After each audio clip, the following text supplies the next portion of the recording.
सो chapter 10 जो हमने पढ़ा वेक्टर अलजेब्रा, उसने इस चैप्टर का बेस बनाया है। तो अगर किसी बच्चे को ये चैप्टर पढ़ना है तो पहले चैप्टर नंबर 10 वेक्टर अलजेब्रा आना जरूरी है, क्योंकि जो भी इस चैप्टर में होगा अब हम यही एज्यूम करके करेंगे कि आपने चैप्टर 10 करा हुआ है। और चैप्टर 10 पढ़ने के लिए आप प्लेलिस्ट पे जाके वेक्टर अलजेब्रा वाली सारी वीडियोस देख सकते हैं। तो अब हम शुरू करते हैं चैप्टर नंबर 11, 3 डायमेंशनल ज्योमेट्री।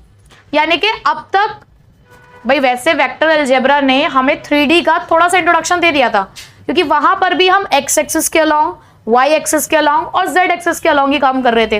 तो यहाँ पर भी वही चीज है, यहाँ भी हम एक्स एक्सिस, वाई एक्सिस और जेड एक्सिस को ही लेकर चलेंगे। यानी कि जो भी हमारे यहाँ पर हमें एक लाइन मिलेगी या हमें एक प्लेन मिलेगा, उन सभी को हमें 3D के पॉइंट ऑफ व्यू से देखना है। ठीक है, तो यहाँ पर जो मैंने सामने कुछ फॉर्मूले लिखे हैं, कुछ ज्यादा फॉर्मूले नहीं लिखे हैं, क्योंकि ये वाले फॉर्मूले सिर्फ एक्सरसाइज नंबर 1 के लिए है।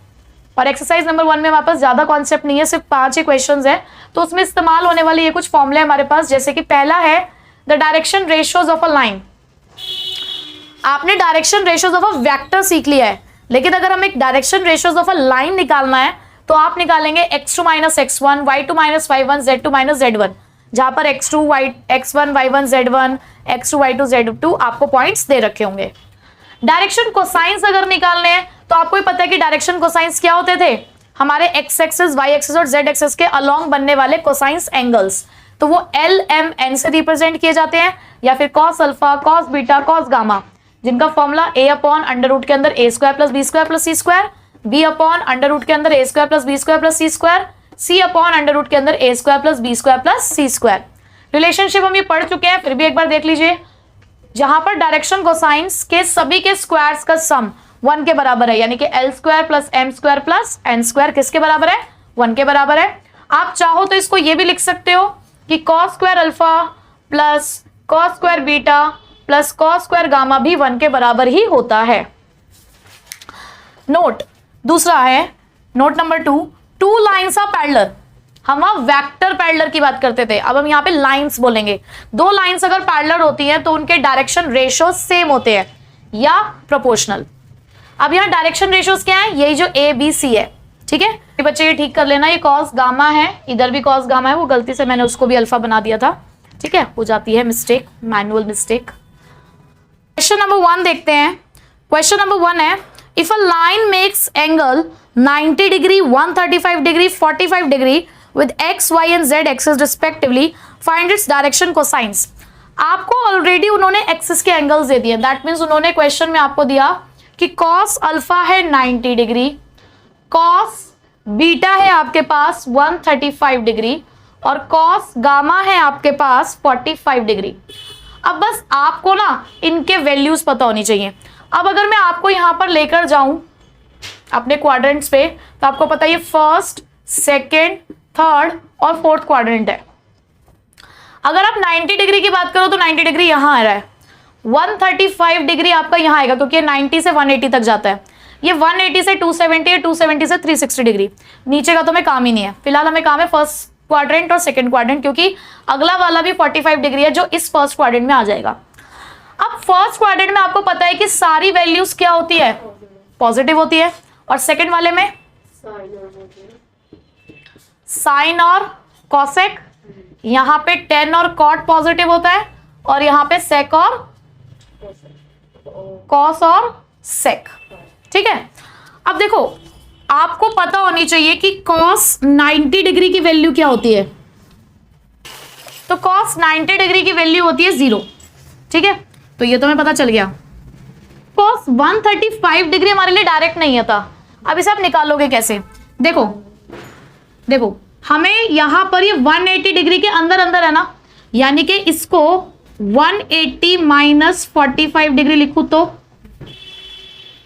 आपको याद है वो चेंज करते हैं, हम कैसे चेंज करते हैं, कॉस ये क्या है, पाई है ना, 180 डिग्री को आप क्या लिख सकते हो, पाई माइनस π/4, यानी कि 180 - 45 डिग्री, तो ये क्या हो जाएगा, cos π/4। ये कन्वर्जन होता है, बट क्योंकि ये सेकंड क्वाड्रेंट है और सेकंड क्वाड्रेंट के अंदर cos नेगेटिव होता है, तो इसका मतलब ये वैल्यू आपकी नेगेटिव आएगी।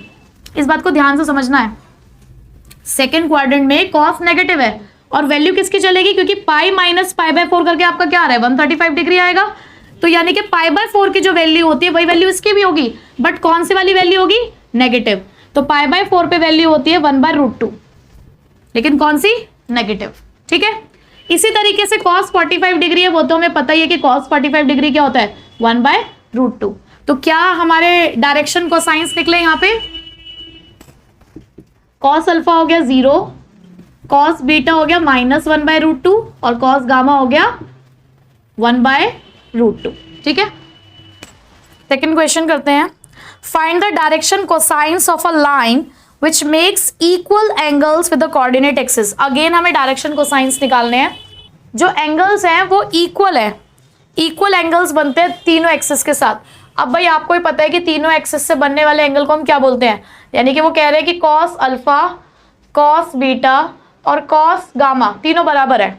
अब मुझे तो इन तीनों का रिलेशनशिप पता है, क्या है वो तीनों का relationship, cos square alpha plus cos square beta plus cos square gamma किसके बराबर होता है, 1 के बराबर होता है। तो मैं तीनों की जगह पर cos स्क्वायर अल्फा लिख सकती हूँ।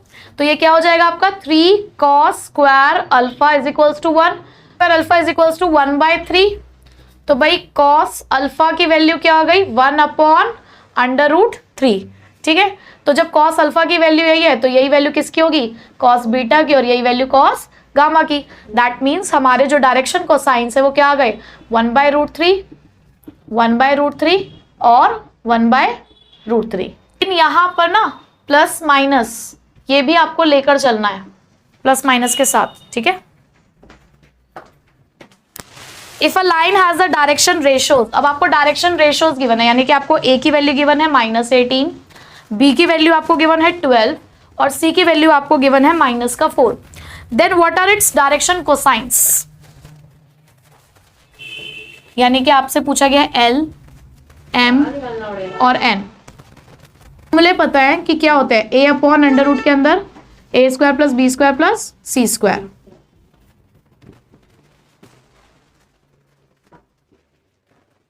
अब तीनों में एक चीज कॉमन है ना, क्या कॉमन है तीनों में, A² + B² + C²। तो पहले साइड में वही निकाल लेते हैं ना भाई, A² यानी कि -18 का स्क्वायर प्लस B² यानी कि 12 का स्क्वायर प्लस C² यानी कि -4 का स्क्वायर। 18 का स्क्वायर क्या होता है, 3 का स्क्वायर हो गया 324, 12 का स्क्वायर हो गया 144 और -4 का स्क्वायर हो गया 16। तो ये आ गया हमारा 22। अब यहाँ पर A की वैल्यू क्या है हमारे पास -18/22,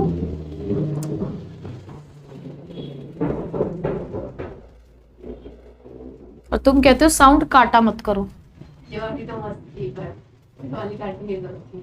तो L की वैल्यू आ गई -18/22, N की वैल्यू आ गई 12/22 और N की वैल्यू आ गई -4/22, जिसको आप थोड़ा सा और शॉर्ट कर सकते हो, जैसे कि इसको आप लिख सकते हो -9/11, 6/11 और ये -2/11। ठीक है,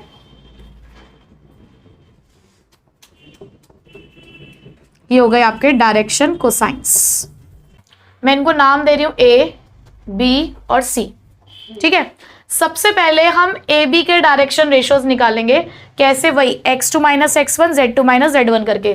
तो देखो x2 - x1 यानी कि -1 -2, फिर -2 -3, फिर 1 -4, तो ये आ गया आपका -3 -5 और -3। BC के निकालते हैं, मैं डायरेक्ट लिखूंगी 5, बीच में माइनस और माइनस ऑलरेडी है तो प्लस हो जाएगा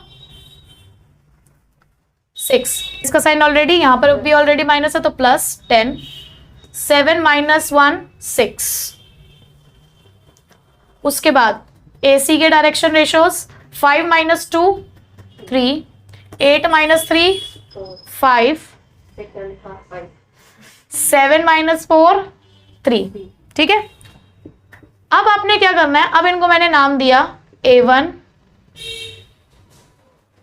B1 C1, ये हो गया A2 B2 C2, ये हो गया A3 B3 C3।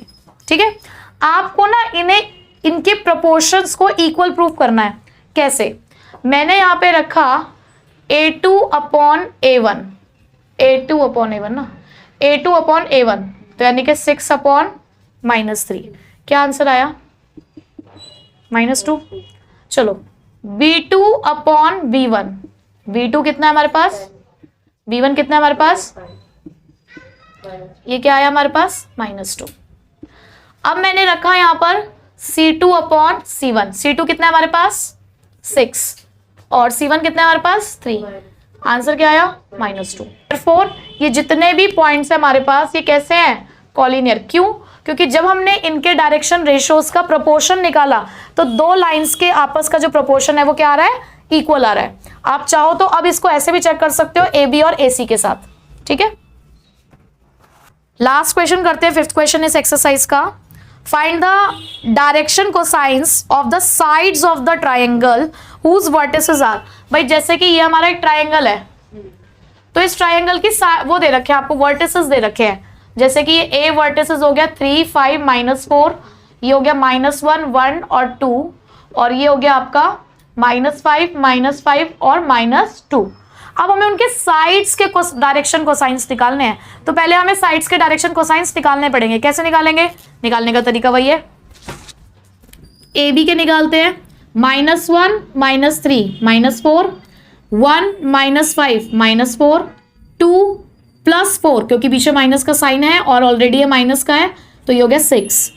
फिर BC बनाया आपने, -5 +1 यानी कि माइनस का 4, -5 -1 -6, -2 -2, तो ये हो गया आपका माइनस का 4, -5 -3 माइनस का 8, -5 और -5 माइनस का 10, माइनस का 2 प्लस का 4 यानी कि 2, ठीक है। अब हम निकालते हैं इनके अंडर रूट्स। कैसे? -4 का स्क्वायर 16, -4 का स्क्वायर 16, 6 का स्क्वायर 36, राइट। ऐसे आप BC का भी निकालोगे, BC का निकालोगे, -4 का स्क्वायर 16, 6 का स्क्वायर 36, 4 का स्क्वायर 16, अगेन सेम कंडीशन। फिर AC का निकालोगे, 8 का स्क्वायर 64, 10 का स्क्वायर 100, 2 का स्क्वायर 4। अब देखो यहां पर हमने इनके डायरेक्शन कोसाइंस क्योंकि मुझे निकालने हैं, तो डायरेक्शन कोसाइंस के लिए ना आपको पता है कि फॉर्मूला ये होता है, सब में फॉर्मूला। देखो ये 3 अलग अलग लाइंस है आपके लिए, 3 अलग अलग लाइंस यानी कि 3 बार डायरेक्शन कोसाइंस निकालने आपको। तो मैं एक बार आपको निकाल के दिखा देती हूँ, बाकी आपको पता ही है कि सेम तरीके से ही निकलेंगे। फॉर्मूला मैंने यहाँ पर ऊपर लिख दिया है कॉमनली कि सब में फॉर्मूला ये यूज होगा। तो मैंने ना ये नीचे अंडर रूट वाले सॉल्व कर दिए बेसिकली यहाँ पे। तो जब ये मैंने अंडर रूट वाले सॉल्व किए तो इसको थोड़ा सा और अगर मैं शॉर्ट करूँ तो आप इसे 2√17 लिख सकते हो, फिर 2√17 लिख सकते हो, ये आपका आ जाएगा ये 2√42। अब मुझे AB लाइन के ये तीनों चीजें AB लाइन के लिए भी निकालनी है। अब देखो कैसे निकालेंगे। AB लाइन के लिए अगर मुझे L निकालना है तो A की वैल्यू क्या है AB के लिए, -4, तो -4 अपॉन में 2√17। अगर मुझे M निकालना है तो M की वैल्यू यहां पे भी क्या है, -4 2√17। N क्या है इसके लिए, 6√217। तो ये क्या आ गया आपका, ये कट जाएगा, तो ये बचा -2√17 -2√17 और ये बचा 3/√17। ठीक है। सिमिलरली आप यहां के लिए भी ऐसे निकालोगे। अब मैं डायरेक्ट लिख दूं, यहां पे इसके लिए आ जाएगा -4 अगेन यही वाला -6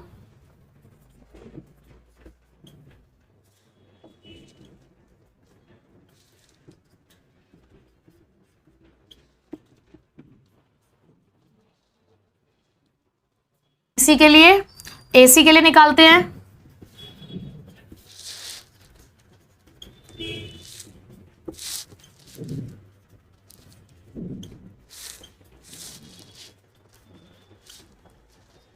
तो ये आ जाएगा -4/√42।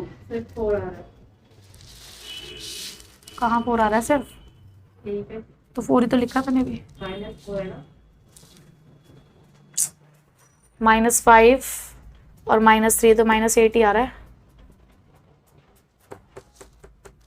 सारे रुक जाओ, -4 अपॉन √42, -5 अपॉन √42 और 1 अपॉन √42। तो अब ये आपके सारे ABC लाइन के आ गए हैं डायरेक्शन कोसाइंस। आपको जब बुक में आप आंसर चेक करोगे तो इनके आपको साइन चेंज मिलेंगे। उसका रीजन ये है कि उन्होंने निकाला होगा CA, और लाइन वाले में ना हम जो फॉर्मूला यूज करते हैं x2 - x1, आप उसे x1 - x2 भी यूज कर सकते हो।